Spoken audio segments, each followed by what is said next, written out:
I told you that in the course of leaving, I'll tell you about 3 little boys. This is the final little boy. Little boy accompanied his grandfather to church every Sunday.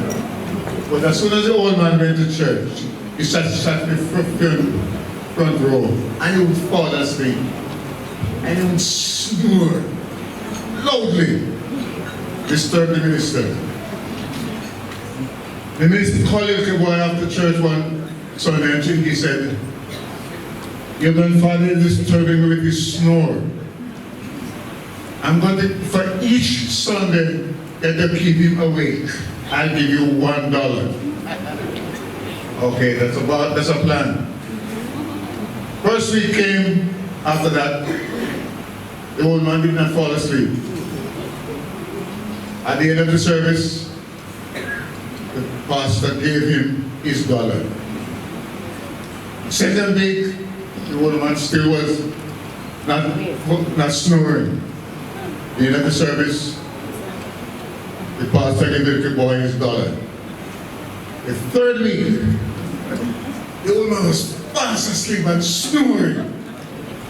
At the end of the service, the pastor said, "Didn't I tell you that if you keep your grandfather awake, I will give you $1? He said, "Yes, sir, but you give me $5 not to wake him."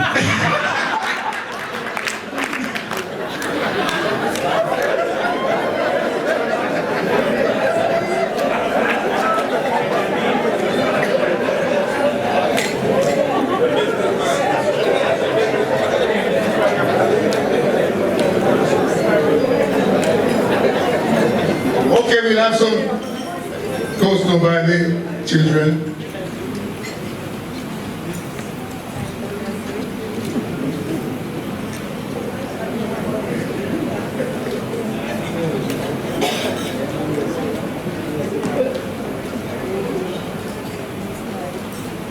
Good night, everyone. Good evening, everyone. My mom is always correcting me. Okay, so mom and dad, this tribute is for you. So first I'll start with a few medley of songs, and then Cleon will continue. All right, so to mommy, one for you.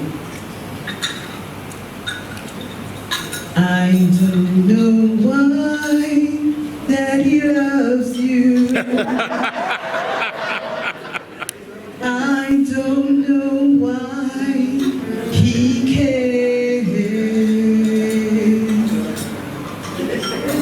I don't know why he couldn't wait to marry you. Oh, but I'm glad, so glad he did.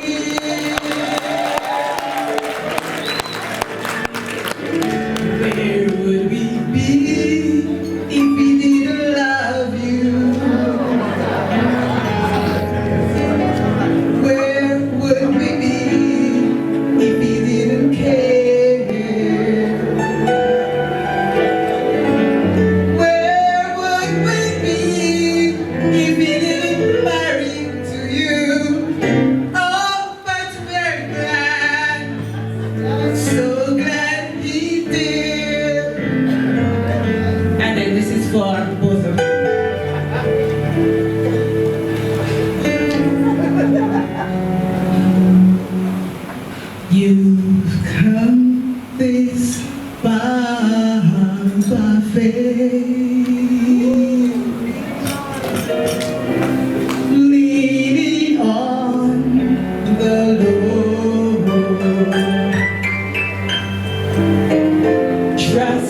So we your children, just tell you thanks.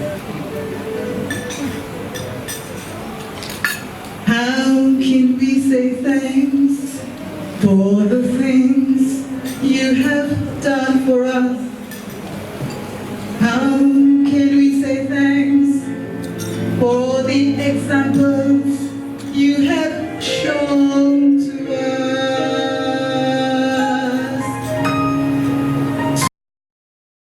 To God be the glory. To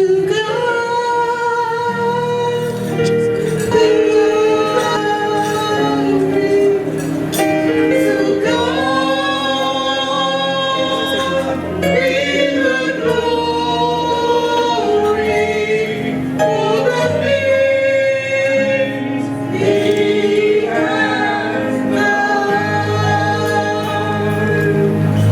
Happy 50th wedding anniversary, Mom and Dad. We love you.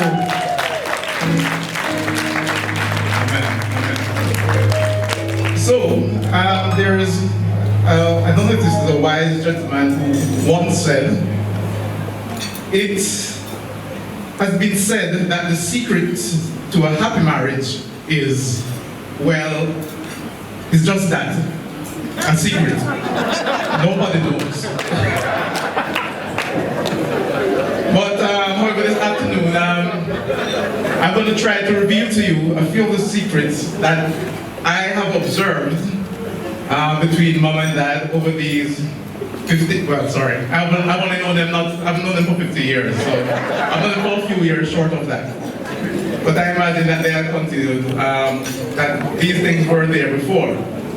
So some of the things that I've observed is, in some ways they're slave to routine, but not really slave, but they establish excellent routines. All right, one of the excellent routines is that anyone who has been in the house for more than a week knows what happens at 6 a.m. every morning. They're listening to the news, well, it used to be the news on RJR.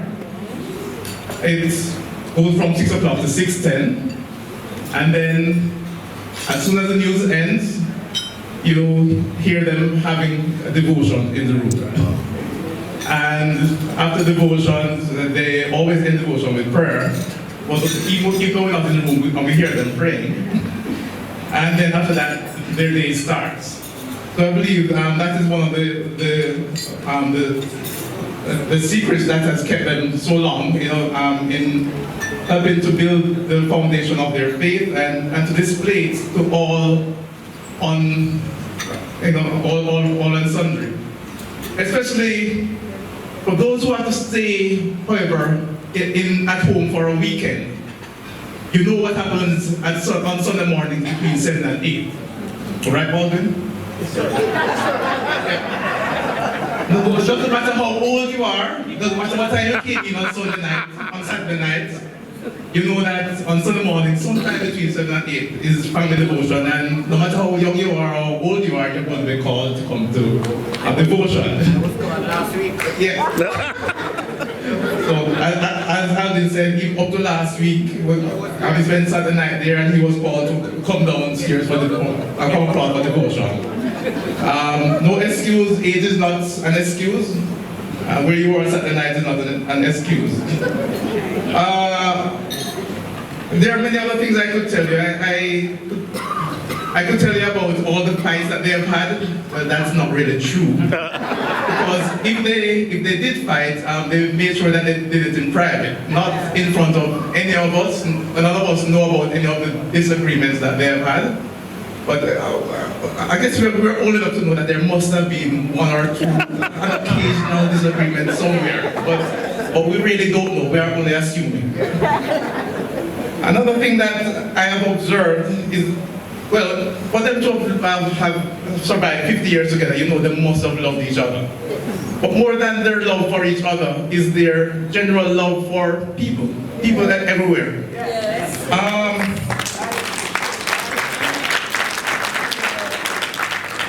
Well, it must have been between both of them, but where Mom is concerned, there is no family member or friend who comes to her asking for assistance, if she can assist them, is ever turned away.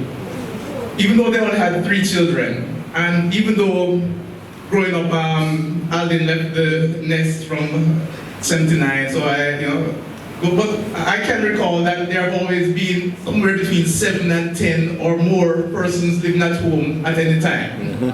All right, so I've grown up with cousins around me, and I know that before I was there, cousins were living there, cousins and aunts lived at the home. So I can only speak to what I saw. And so much so that even as the 3 of us were approaching our latter years in high school, Mom had to hold it hard to come to this one to say, boy, I need to let the 3 of them know what it is, for us to be alone as a family. Back then, guys, because of the number of people in the house, the snack cupboard was kept on the lock and key. So she said she wanted us to know what it felt like to have the snack cupboard freely accessible to Honorable Janice and myself. But lo and behold, that didn't last long, because in less than a year, Rosie came to live with us for a little while. And I am not young enough, I'm not old enough to know what happened at the boys' home prior to that being there. But what I have heard is that because of the conditions, boys used to run away frequently. But since he became the director there, he was somebody who exercised love with his discipline. It wasn't unusual for him to be seen playing with the boys, laughing with them, and just establishing a family atmosphere at the boys' home. So even though it's a state-run institution, but he established a family atmosphere there. So I lived for 21 years. So it is no, as Ronnie said, sometimes persons mix up the youth fellowship group because there are so many males in there as it being a boys' home. But I have no problems in telling persons that I grew up at the boys' home, because really and truly, the boys at the boys' home were like my brothers. And I have no problem calling them brothers. And it was no surprise when I saw an exposed letter that one of them wrote to Dad, and it was titled, the salutation is Dear Dad. This is a boy who left the boys' home and was writing to him. So he was Dear Dad. And this is the kind of love that they show to everyone. So this is what we're celebrating: persons who exercise Christian discipline and show love, respect to all. Doesn't matter how young or old, or rich or poor, everyone is treated the same by these 2 persons. So Mom and Dad, it is our... Oh, yes, well, at this point, there's a special person who many of you may not recognize. She grew up in the house, and she probably left the house when she was about 17. I was probably around, I was still in short pants at the time. So, for those who do not remember, Daphne Blossom Thompson, can you stand, please? So this is Blossom, for those who don't remember Blossom, who grew up. Yeah, you may not recognize her, But Blossom grew up at the house with us, so I just want to tell you thanks for being here to celebrate with us. All right, so I just want you to lift your glasses and raise a toast to the couple of the moment, Reverend James and Mary Davis. Mommy, don't drink it off here, don't. All right, just raise your glasses. I have a toast. Cheers here.